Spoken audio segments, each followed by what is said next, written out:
من يهده الله فهو المهتد ومن يضلل فلن تجد له وليا مرشدا. وأشهد أن لا إله إلا الله إله الأولين والآخرين، وأشهد أن محمدا عبده ورسوله خاتم النبيين وإمام المرسلين. اللهم ما أصبح بي من نعمة أو بأحد من خلقك فمنك وحدك لا شريك لك، فلك الحمد ولك الشكر. الحمد لله على نعمة الإسلام وكفى بها نعمة. الحمد لله على نعمة السمع والبصر والفؤاد وسائر النعم. اللهم إنا نعوذ بك من زوال نعمتك وتحول عافيتك وفجأة نقمتك وجميع سخطك. أيها الإخوة الكرام، السلام عليكم ورحمة الله. في درس اليوم إن شاء الله وقدر نتحدث عن قضايا تتعلق بالزواج وبالأسرة بشكل عام. اختيار الموضوع له علاقة بهذا الصيف لما نشهده يوميا من حفلات وأعراس وأفراح، ولكن للأسف الشديد كثير من الهدي الإسلامي غائب في هذه المناسبات، إن في مقدمات الزواج، إن أثناء انعقاد عقد الزواج، أو بعد قيام الأسرة، أو بعد انفكاك الرابطة الزوجية. قضايا كثيرة لا يتسع المقام لشرحها، ولكن ما لا يدرك كله لا يترك جله. الشيء اللي معروف عندكم كامل، وهذا من باب التذكير، أن الله عز وجل أعطى شان كبير لعقد. هناك عقود كثيرة يديرها الإنسان في الحياة، عقود كثيرة في التجارة، في الإدارة، في عقود كثيرة، ولكن هناك عقد اللي هو عقد الزواج، هو أيضا عقد، ولكن ربي أعطى له الشان، أعطى له القيمة أكثر من سائر العقود. يفكاس ربي القيمة إلى عقد الزواج أكثر من العقود وياض، لكن فغون اللان ولا سعان القيمة حقيقة، ولكن العقد من الزواج ربي في كياس الشان ذا قرآن. لذلك ذي القرآن يسمى ياس ميثاقا غليظا، يسمى ذي الميثاق، ورناس وصف غليظ، ميثاقا غليظا. في سنة سيدي ربي عز وجل يجعل الزواج آية من آياته، يعني باش هذه وحد ربي عز وجل أما كذا مقل جنوان، هذه مقل النجوم مثران، هذه مقل أقور، هذه مقل داخل ربي ذي الكون. يعني هذا الكتاب المفتوح، الكتاب المفتوح فيه آيات مبثوثة منتشرة. ربي سبحانه يوزع الآيات ينس ذي الخلق وذي الكون، ويجعل الزواج آية من آياته. العبد باش هذه وحد ربي عز وجل، هذه مقل كدي الزواج وتصنع المعاني والمقاصد. هذه اللي ورقاز يفعلها في المطوث، ولا شاشو ثني شركين، ولا شي زوران، ولا شي العلاقة ثني شركين، هاد ياسين واس هاد عايشين كيف ذكيون بخام، وهاد سون الدريا كيف وهاد عايشين الدنيا كيف إلى آخره. آية من آيات الله، ناهيك عن مقاصد أخرى اللي ترتبها هذه الخلية الأولى، أنها تحقق واحد الناموس، واحد القانون من قوانين الكون.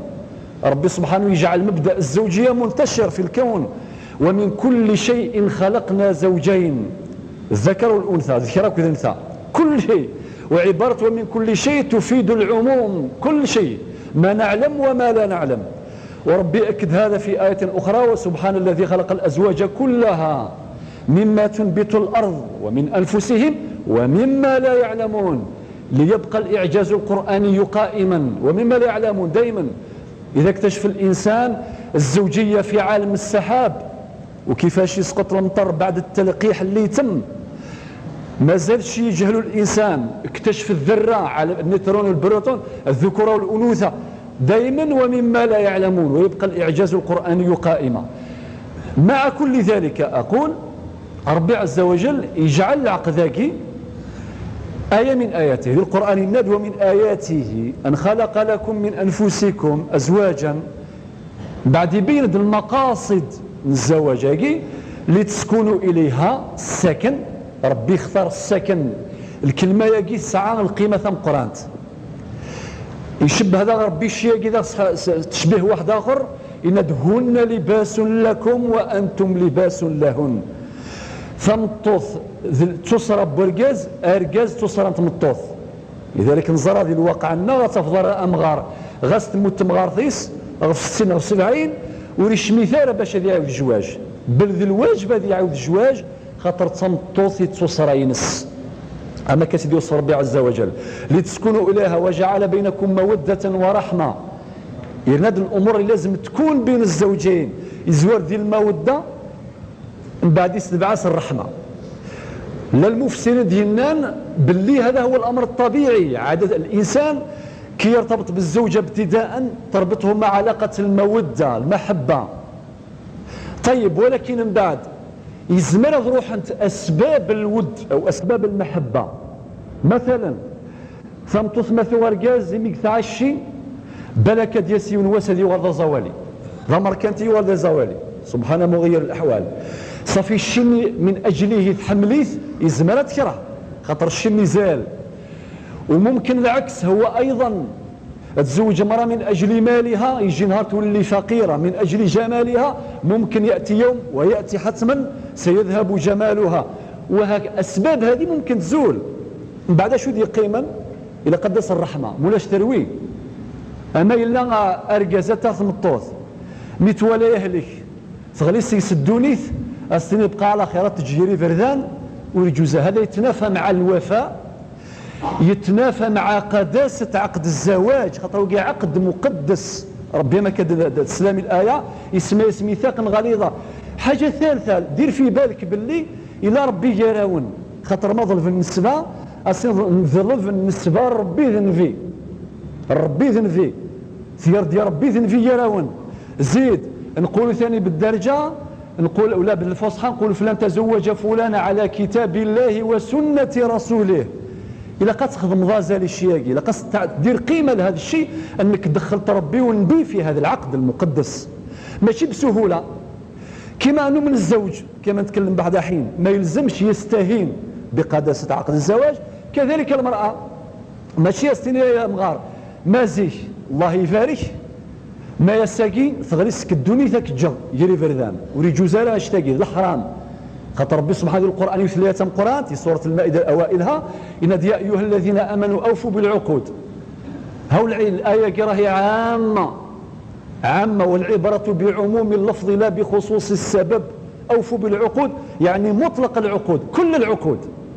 طيب حاجة أخرى أن هذا العقد أو الزوجة مثلا أيضا من الأمور التي تحصل أرقازيس طفلي سمي ساعة دريا تسعود الدريا الله يبارك ذورنا سد اما 6 اما 7 اما 10 من بعد يروحوا ركازين يتفغ شويط يتفغ سكوليس يتفغ سكخاميس يتفغ سي كلش على خاطر تمططوا في مانيس ذورنا دور راوي صلى الله وعادة ذراري يميلوا بزاف ليماهم وهذا امر فطري ماهوش ممنوع. ولكن المرأة هنا لازم تساهم في الترشيد ماشي تكرس الانحراف والاعوجاج. السلام امغار جت وحدس مثل الماكله غادي يتوحدس وري الزهود يون هذا الزهون تقصر ما يديش مغار كل شيء يحبس انشتاقوا لي جزارة يثمثن. بكل صراحه الخطاب موجه خاصه للنساء هذا لا يجوز في الاسلام. وهذا يقيم ركاز مسكين بين نارين يا اما يعود زواج يدير اعتبارات معينه اما عرفيه ان العرف يجرم هذا الأمر للأسف الشديد وهو أمر شرعي ممكن يجي نهار إن شاء الله يأتيكم درس من هذا الموقع من أحد المدرسين في موضوع التعدد إما لسبب من الأسباب فبالتالي هذا لا يصح. فمطوث مثولة ساد دريات حمد ربي يتشكر ربي القرآن يناد لئن شكرتم لأزيدنكم ما تشكر ما ربك ندير نسي الخيريس ربي في كاس الدريا يزمرت يجنب بلاد الدريا وشحال تلاون نساء الدريا الله غالب ولكن تبان القيمه تفات ما كيثو قرن طلام فمطوثا كيميس ديفك ربي الدريا ماشي تستعين بهذه النعمه للطغيان باش تطغى في كاس ربي النعمه الدريا وتتشل في النعمه باش تحقر وياض ضد امن اركازيس اشتاقي لا يجوز. أتحمد ربي وستو يريوث الحاجة الدرياقي زمر موضوع نتسمي مشطوحيث أدياسي ونواس بلكات تحقر المريم وريث خطر كما تدين تدان لا تظلمن إذا ما كنت مقتدرا فالظلم ترجع عقباه إلى الندم تنام عيناك والمظلوم منتبه يدعو عليك وعين الله لم تنم. حاجة أخرى ممكن ثم تثقي ما يموت ورقازي سورير ضار فلاس تخسر كل شيء. ذاك لا الحديث النبي صلى الله عليه وسلم يناد أيما امرأة ماتت وزوجها عنها راض دخلت الجنة. يعني ثمطوث ما ثموث أرقازيس فلاس يرضى يعني وريس خضار فلاس أتكشم الجنة ما تخدم الأركان وياه طبعا على خاطر بين قوسين كما سمعت مرة من المرات ما يجي واحد يقول كينكيني ورتسافر ورخدعه ورتشديفه تخصي سوى الظليث ذا رمضان أكد الحج بالك أكد الزكاة صافي طفك أنت مزواروث لا إله إلا الله محمد رسول الله. الحقيقة نشتاق إذا غير انحراف خاطر الشيطان واعر يأتيك من باب التفريط فإن عجز يأتيك من باب الإفراط ولا يهمه بأيه فاز. ممكن طول حياته يعيش بهذه الغفلة غافل أشيني كي نور تسكرة والخدعة ولو يزدي ميغي يصفى مامان ولكن خذ تظلث خذ الحج خذ كذا خذ كذا ممكن يعيش بهذه الغفلة طول حياته وهو منحرف هو على ضلال وما على بالوش. لازم هذه الصفات يزيدها بعد الصلاة والصيام والزكاة والحج إن استطاع ذلك سبيلا. كذلك المرأة ممكن أكثر كيني يتزلغ تزوما ماذا رقزاكي والو إذا قات الزرب اللي ربي سبحانه دي خلقا زنسان يسحل من الزواج زنسان يدي فكنا الكود القانون يكسير بين الرجال والنساء وزنسي دين الحديث دينك والنبي عليه الصلاة والسلام لا ينطق عن الهوى إن هو إلا وحي يوحى. إذا أيما امرأة ثمتث ما ثموث أرقازيس ما فلاس يرضى أتشمل الجنة ما تخدم الشروط وياض من الإسلام. طيب وما يجيش واحد ثاني فهم هذا فهما منحرفا من قبل الرجال أسيتك الأوامر غير الشرعية خطر لا طاعة لمخلوق في معصية الخالق. النصوص كل النص يشو دروايض ورزميرا يو نذي فهم يوثن تمثلت ذي الدين مورد جميع على كل آية تكذ الأحاديث إديوسان ديال الموضوع مني باش يفهم تمثلت مليح مليح. كذلك أرجز سقرار بدعوى الطاعة يستك الأوامر مشروعة غير مشروعة. وكم من امرأة تؤمر من قبل زوجها هذه رمضان سنين إلى قيد السبوضات تشغل بلا مزيتك على خطر الطاعة برجاز واجبة. أما كنسيون يوثي ناس يا أخي تزلط ثم نص ربي الشرع يناد باللي لا قتلوا هذا رجازي ماشي تقول شتا يتشاف ولا ما يتشا يهلك بعذر الله غالب يسعى الرخصة للشرع إما إلا يعصى ربي وتحتم باش تشارك في المعصية وتشهد انتهاك حرمة رمضان. هذا الأمر ما هوش شرعي ما هوش مشروع ولا يأمرها كما يأمر البعض أيضا باش تشرب الخمر معاه هذا موجود أيضا. نكون واقعيين وكثير من النساء للأسف الشديد أرقزت يفلات الشيطان يثس ما ربي صريث ولا قرد يفضح يمانيس ربي سبحانه يمهل ولا يهمل يسوسا مرار من أسمائه الحسنى الصبور أي لا يعجل بالعقوبة. سيدي ربي صريث من الميثوف مرحبا يسرى الإسلام ربي يقبل التوبة ينس إذا كانت نصوحة ولكن ما يأذى وياض بدءا من زوجته يستغل السلطة يسيفك الشرع الرجال قوامون على النساء أسيفك الأوامر لا رضي الشرع أسي لقد تعصيد ربي إلا قد الصوضين حرم ربي عز وجل نغاد يوي الحفافيس أسي كما غدي السيرفين باش تسيلي سيفيليزي باش تسيلي متحضرة. هذه الأمور كلها لا تجوز وثاقي نصيحة لكل من يصنع ذلك أثيهضو ربي يهدي ويثبت على الإيمان أديسي وساد يندم وكاينين الحمد لله من هذا الصنف اللي يرجع وبعدين يقول لك بيني وبين ربي سهلة يتكفي كلمة واحدة أدفرس قول أدين استغفر الله يا ربي رباش يسمح.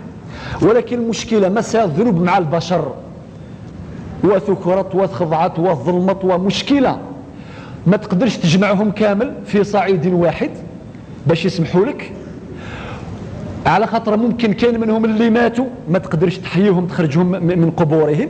حاجه اخرى ما تجمع الطنيد والمنظر يخافون بالك ما يسمحوا لكش، مشكله. اذا احرص باش ما تاذيش الناس بدءا من اقرب الناس وهي زوجتك. طيب اذا مثلا الحقيقه الحديث متشعب الوقت لا يسع، ولكن باختصار شديد نفذو كان قبل العقد. باختصار قبل العقد شرعا غيوصي حسن الاختيار. حسن الاختيار، حسن الاختيار كيش المعنى؟ معناه كل يوم ديالو المثليس ارجل ساعه تمثيلت ثمطط ساعه مثيل. تجي هضروا على الفقهاء بعباره الكفاءه. الكفاءه هي امر مهم جدا، واهم عنصر في الكفاءه هو الدين، لحديث النبي صلى الله عليه وسلم: اذا جاءكم من ترضون دينه وخلقه فزوجوه، الا تفعلوا تكن فتنه في الارض وفساد كبير، او في روايه وفساد عريض. يزوار ذي الدين ذا مزوارو، على خاطر الدين ما يلا اتصل الامور راهي يفر راهي يصر، خصوصا بعض العناصر نتاع الحسب والنسب والمال والجمال والعلم وغيرها من الامور. الدين يغطيهم يكونبونسي هذيك النقائص، والا مشكله. ممكن نرجز ديال تمطوط ونسارة غازال ديال المجتمع، نتا اللي من عائله شريفه يسعى الشان يسعى القيمه، ونتات والو ما عندها والو مسكينت تزواليث ديال لي زوالي اديا سيونواس السيني ديجا كميني سوسم. والله لو كان ماشي ذنكيني ما تفيض اخا يولي يمن عليها اتصفروا باس مرتين يسو باس تسعني في صالح حرمه اكثيني الخير ديال سنسي الجاي وتقبل الغرا. واش تلقى ديال الاسلام لا يجوز، خاطر ربي مدينه ولا تمسكوهن ضرارا لتعتدوا. والضرر او العدوان الوان كثيره، منها هذا العدوان المعنوي وهو اشد الوان العدوان. يعني ممكن يول ما يوثيون شوفوس ادياس يواسس يسمح يسهل، ما غير نجي ربي نجي المؤمن نوال يوعر الكلمه ياكي والله تغلب الخنجر المسموم، على خاطر سيم ميتي دمك تغيزي ترنو تقولي اولي يوعر. كذلك الكاز ما راه يعاير تمطوط اتيعاير باي طريقه، هذا لا يجوز. والعكس صحيح انه تمطوط كذلك السيني يا الفلانيه كانت تعاير الهضور يخسرن اشتقي ايضا لا يجوز. اين الجزاله في حق المراه؟ لا يجوز في حق الرجل. اذا حسن الاختيار اول شرط اللي بنادم لازم يديروا في البال ذا الدين، سواء ما الشيني ذاباس نتقشيش نتمطوث ونا دياسن موقل الشرط كذا مزوارو. والنبي عليه الصلاه والسلام يسعى الحكمه ثم قران تدينا لك الدين وحدث ان الدين هو خلقه. خاطر ممكن يولدي ولكن الدين يكفي، لا ممكن يفهم الدين هذا التدين الظاهري يتزال لا يتصوزوم يتفريش مع الجامع وخلاص ما يكفيش، هذا بينه وبين مولاه. النبي عليه الصلاه والسلام يرند وخلقه، يعني تصرف جاينس، التصرف جاينس والشيء مهم ومهم جدا. ايضا في حق المراه كيف تنكح المراه لاربع: لمالها ولحسبها ولدينها ولجمالها. من بعد يختمت النبي عليه الصلاه والسلام يناد: فاظفر بذات الدين تربت يداك.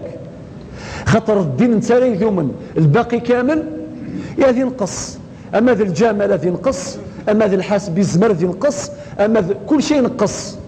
ولكن الدين ما يكبر به يتزاد، كل ما الانسان يكبر كل ما يزداد تدينا وثباتا والتزاما الى غير ذلك. فاظفر بذات الدين تربت يداك. ثم نثمط ثقداويض زيش قرن القبائل في مجال معين ثمطو في حرزم ثفتي ويخرزم. الانسان كيتزوج كاين الفلاني دار الدار ما يقولكش تزوج شنو الرخام راه يخدم خام، المعنى يستمطو ذا خام ما سياض الشيء سياض خام سياض كل شيء وسياض راه ثمطو لها وسياض والو.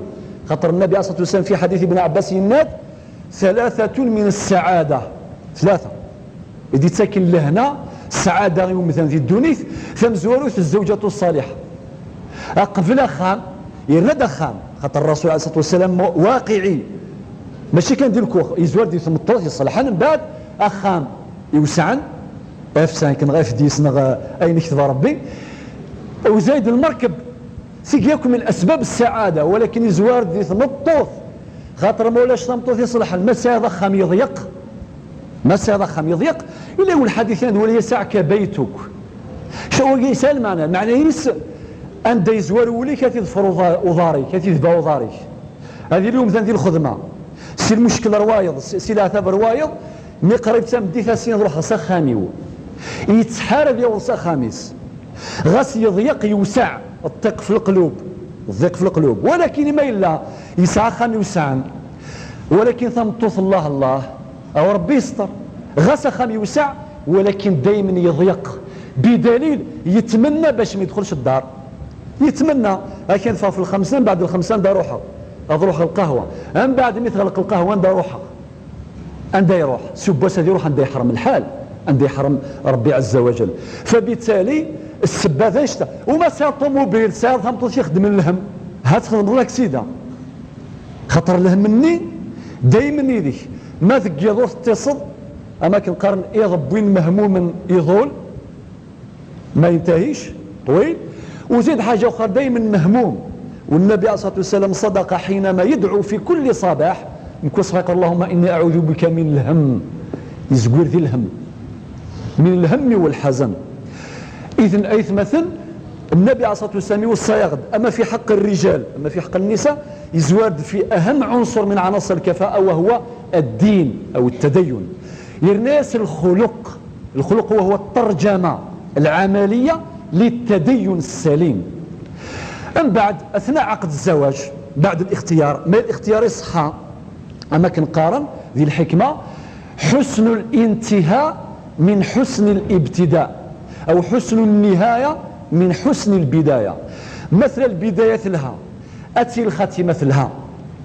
طيب اثناء عقد الزواج تحترمير كل الفاتحات زي العرف النغ نسميها الفاتحات، والشرع واش يسميها لك بالمناسبه صارت عمليه الصاق من بكري الناس كانوا يقراوا سوره الفاتحه تبركا في هذا العقد في هذه المناسبه عقد القران او عقد الزواج. من بعد سمى ناس فاصبح يعبر عن عقد القران بالفاتحه. مفهوم؟ اذا هذا لم يرد من ناحيه الشرعيه، ولكن البركه تقرا سوره الفاتحه. ما نحضر الفاتحه تحضر ما كل الشيوخ، سواء نحضر الشيخ نحضر اي واحد يشرف على العقد، اما تشي ولي سيروح سكسو دكسوم لازم يدير في باله بعض القواعد الشرعيه والاركان ما يلزمش يغفلوا عليها.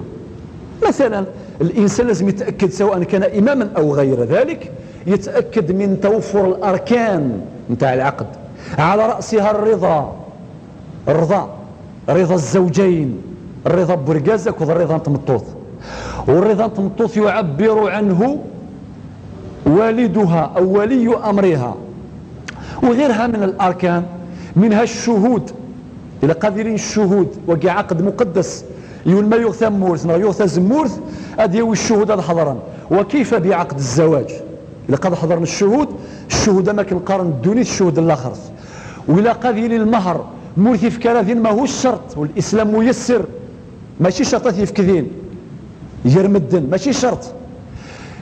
المهر متى يجب تقديمه؟ في أقرب الأجلين، إما عند الطلاق البائن أو عند الوفاة. ممكن أرجع زاد تمطوط 50 سنة وسيفكرة تاع عمامس صدق ويشتكي جوز ماهوش حرام، اللهم لا قدر الله سوى ما يفريس الطلاق البائن ماشي الطلاق الرجعي كما نشرح باختصار بعد حين. ما يفرض الطلاق البائن ثم خلاص يصبح من حقوق الزوجة المهر الصداق تاع عمامس. طيب ثم الولي يجي سلم في كل مناسبة وفي غير مناسبة. كاين اللي يقول لك الولي ولا قاضي يحضر، امشي عجبة ثمطوط الا تجوجت قاضية نغتا بوغاطوط نغتا طبيب سادي يروح يون فبا سادي يحضر في الناس ديجا نتسات تغرى خيريس نتسات تغرى اخيرا بافاس كيفاش هو يحضر في العقد. هاو الشرع ديننا راه باللي هو يعبر عن رضاها، لا نحمل الشرع ما لا يحتمل. ما مزيك الله غالب في رقاز نفس مطوث هذه من الرقاز دي السوق الفلاني فكي ليش مسقبال تفرى اديوضو مغار سخا مسيلة ثمطوث ثمغار في ناسي الليل للاعلام فكي اختي الفلاني والسلام ولاش لا الحوار لا الراي لا والو. والشاقي وإن كان موجود زمان وماشي ثاني عام باش ما نظلموش. ربي يقول لا تبخسوا الناس أشياءهم. شحال لي فالور قلنا نزيك ساقي روحنت، شحال القيم قلنا نزيك وجد انت ساقي غادنت. ولكن الشرع هو الريفيرونس، هو المرجع الذي لا ينتهي ويبقى دائما ثابت الى ان يرث الله الارض ومن عليها. اذا ما الا الشاقي الا زيك وين الشاقي الحمد لله الساقي ثلا الفهامه، ولكن دي فوا الفهامه غتساوي نساسي فغنجي ربي زين ثوالا. يا عجب الزواج رقي من اكور اكور هذا ميفرون نورمال. كاين الزواج اللي يعيش شهر، اذا كان عاش شهر معناه يفان دابري شهر صافي يبدا سكواسا مزوارو ميوسان توفا بيان كل شيء لاباس في عرف الناس وفي منطق الناس. ولكن دي شرع سيدي ربي ماشي هكا وريفنا راه فلساس. من بعد اقول لك هنا روح تحضر الطلاق من بعد اقول المعنى يسوري في راه في الصح. والصح يكون ياخذ النيه، ما كنقارني مرار نزيك من كل حاجه ذي النيه، ما تصلي ذي النيه، ما الصدقه ذي النيه، ما اي حاجه يفنى في النيه ويفنى راه في الخداع فين يخسرن. طيب اذا مثلا الولي يجي ذي العز يتمطط في الحقيقه. اولا يعبر عن رضاها، يباشر عقد الزواج امام الرجال، امام الامام والناس اللي حاضرين، اديني اللي تقبل وتقبله ويشتاق الشرف يتمطط يسان الحرمه الشرف ينتساف. وبالاكثر من ذلك فمطط الشرط باش باباها يكون ادفغ سوفرنوسي سي عجبه وقيت العز ينتساف الشرف ينتساف ذي العزه اما يزوريتي دما يلي يدس ما يحضر يدس، خاصه اسعد يوم في حياته هو يوم الزواج. ما الا تليوث لسبب من الاسباب بغات تمرض عن الدين وعن العرف السليم، نقولوا الشاذ يحفظ ولا يقاس عليه، ولا يمكن للشاذ أن يفرض شذوذه قانونا عاما على جميع البشر. هذا ما كان. والشرع الملزم هو الشرع ربي عز وجل فقط. إذا بعد ما يقوم عقد الزواج، ونسيت حاجة مهمة جدا في هذا الباب، ما راح حضرا ثانية عقد الزواج يلاقي يهتموا ببعض القضايا المهمة. قال مثلا ثمطو ثقيها الطرف رضع ريماس برقازنا خاطئ، صارت بعض المشاكل. لما جوجان بعد الزواج عامين 50 10 سنين ويكتشفوا باللي ذات مثلا إخوة من الرضاع، إما انت يتضري الناس نغ انت تضري الناس نتا نغ كلاهما يسند سن تظني وتنتمطوث وكي كامل يثبت التحريم ذات مثلا. بعد ما اكتشفن اكيد تمشي انا نخدم اروح للشيخ الجامع، وكاين الناس اللي يقول لك لا باسم الرحمه والاولاد والدريه معليش هذا كمل. لا تصحيح الخطا اولى من التمادي في الباطل. الا قد كوريجينا نغلظن الشرع ذاك يحكم الى قاد انفراقا ولا قد شمنت الاعتبارات من الرحمه والشفقه. هو ربي ارحم الراحمين ما يقدر حتى واحد يزايد عليه، الرحمن الرحيم. العبد يحذر في البدايه، اما كدنا في البدايه حسن الابتداء ينتهي الى حسن الانتهاء. العبد يحرص ترى نسوط ظن خاطئ ما الا الشيء الله يبارك ثم الحبس وتكمل لنا ما ولاش الله يبارك. وبالمناسبه ايضا تفكير نقطه مهمه، ما تجيك شي وحده حاسده بعد تبغات ولا سين دوك الله اثن تفرق سينا غاير راوي فرق فلونا شحال هاكي اخت المرغورين يسين او ناس والو او لازم الشروط. كاين شروط ماشي المراه اللي تجي تقول لك المرغوري بغا مفارقه خاطئ. الشرع يطلب منا التثبت والوقت لا يسع لشرح هذه المسائل.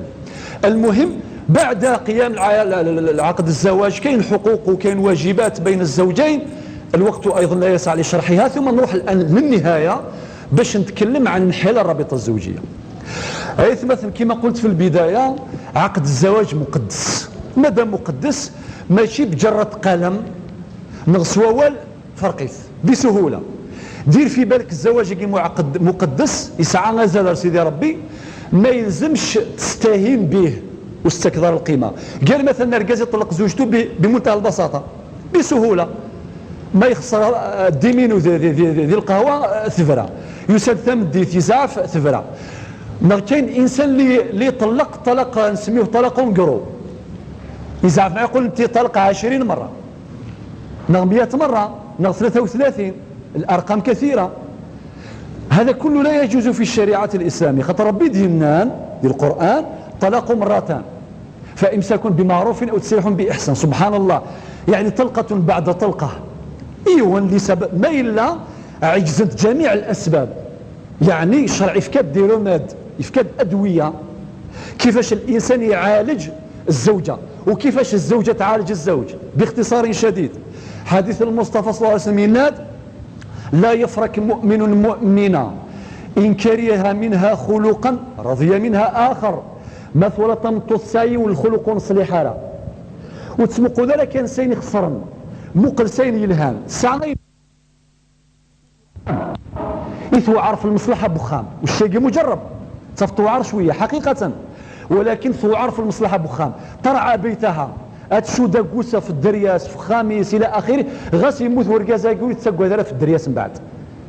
حاول هذاك سمح لي كما قال أحد العلماء كي تكون المرأة قارصة لو كان زيد لها شوية السكر تولي واش تولي جو عصير.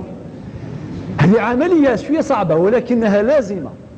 ماشي واحد يروح الحلول الميسرة الحلول السهلة خدمك خضيق ثفريض روح ارث مغرى خضيق الطفورم ثفريض. الحلول الميسرة هي مغار كذا وكتطلب أي حاجة حق مشروع ثفريض. وهذه في الحقيقة الحلول الميسرة هذه لا تصح في الدين، ناهيك عن قوله تعالى كما أسلفت الطلاق مرتان. ذي الوقت النبي عليه الصلاة والسلام يولي يفرق مطوهي ثلاثة الناس تفريض. النبي عليه الصلاة والسلام اسمه يبض الخضار يفقعنا يزعف أشو سنينا يزعف يفنت زعف قذميس الناس أيلعب بكتاب الله وأنا بين أظهركم. الناس اللعب الكتاب الربي القرآن الكريم. الطلاق مرة فإمساك بمعروف أو تسريح بإحسان. هناك مقصد ثاني أنه أرجاز ما يفرث مطوث يوثن طلقة ذي الشرع قانص الطلاق الرجعي. المعنى يستاذ في بري 3 موا من المحتاج في الريتيد. ذا شو انت الاداب الشرعيه اللي لازم تطبق هنا. اولا وريلا قرادي فغوا والس خام تقيت مثلا مهمه ما يفرو ورقازيت مطوث ونعتبروا في الرؤيا كاع من نقص القفوس الطبيب نسينا نكارو لوبيراسيون اللي مقصده نكارو.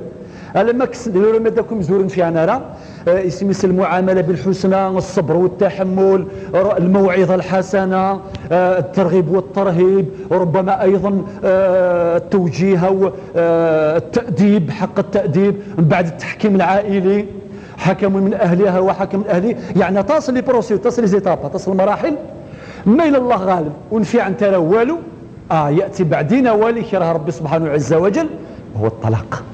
والطلاق يجي النبي عليه الصلاه والسلام يناد: تزوجوا ولا تطلقوا فإن الطلاق يهتز منه العرش.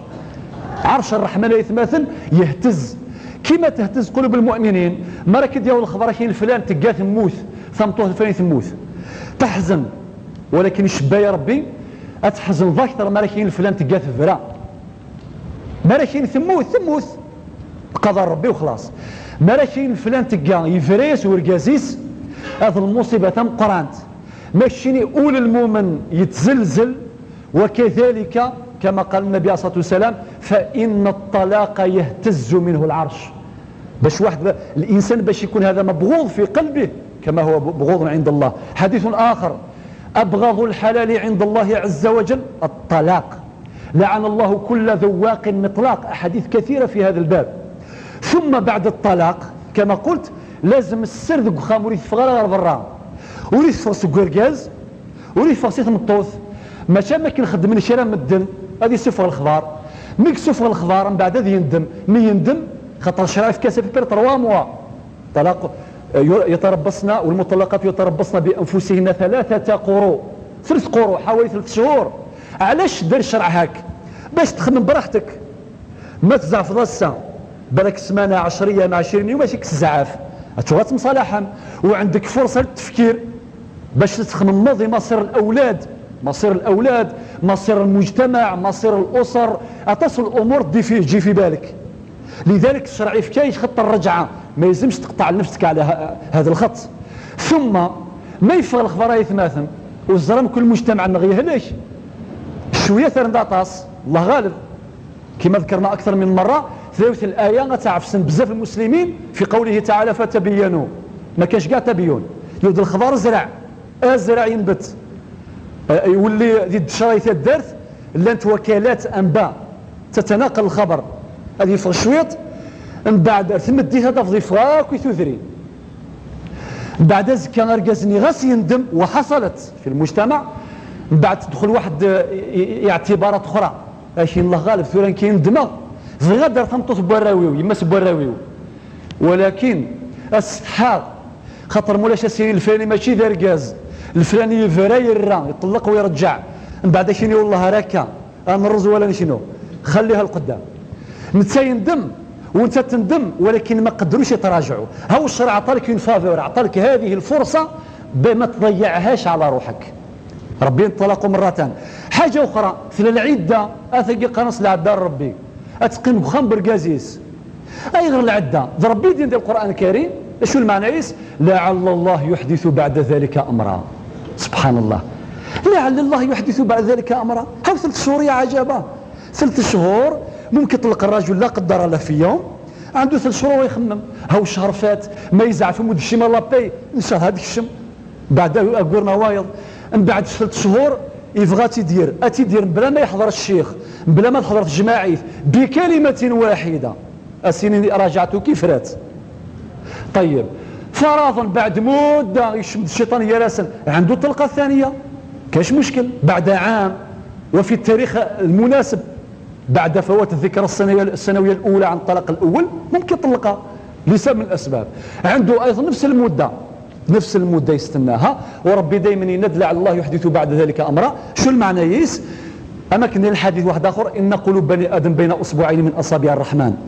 ربي قادر يحول البغض الى محبه، قادر يحول الشقاق الى وئام وسلام وهكذا. في وقت اخر نكمل هذا الدرس ان شاء الله وقدر. سبحان ربك رب العزه عما يصفون وسلام على المرسلين والحمد لله رب العالمين.